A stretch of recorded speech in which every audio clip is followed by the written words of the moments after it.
Hello, this is Rabbi Eli Babich.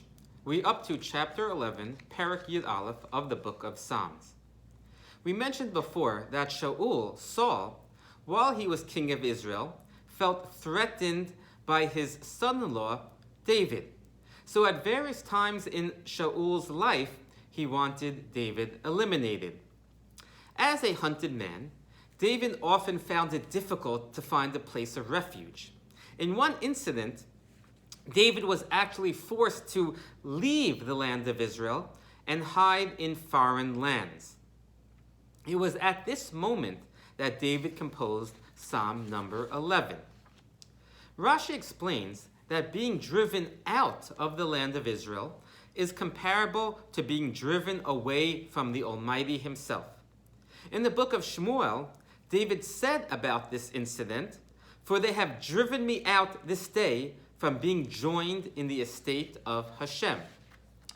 The fact that David was a man on the run, forced out of the land of Israel, was seen by David's detractors as an indication that God abandoned David, and that David should consequently discard his faith and his dreams of ever returning to the land of Israel.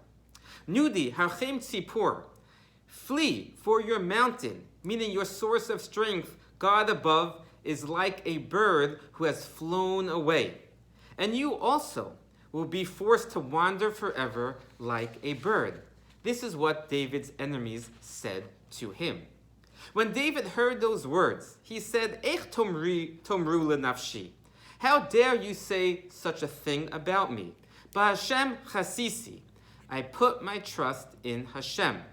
The Almighty has not abandoned me, and although I may be currently on the run, it is only temporary. One day I shall return. The Almighty is still by my side.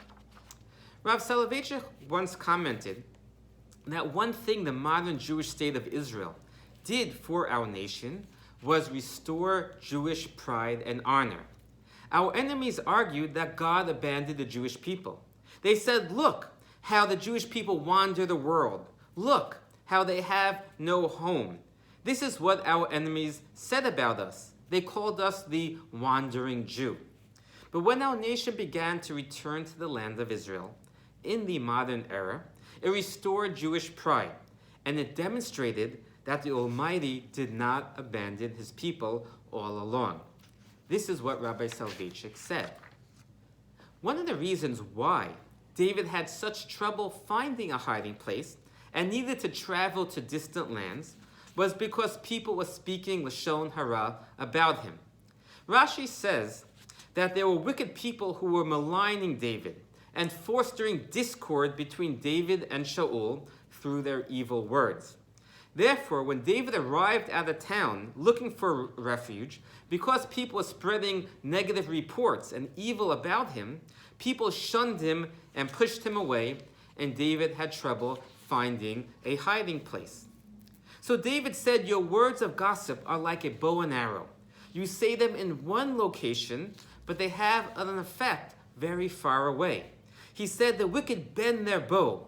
They set their arrows on a string to shoot them from the shadows at the upright." They were bad-mouthing David in one location, but it was affecting him very far away. So David warns those who look to malign others that tzaddik yivchan, Hashem seeks the righteous man, v'rasha v'oev chamas sana nafsho, but hates the lawless man and he who loves violence.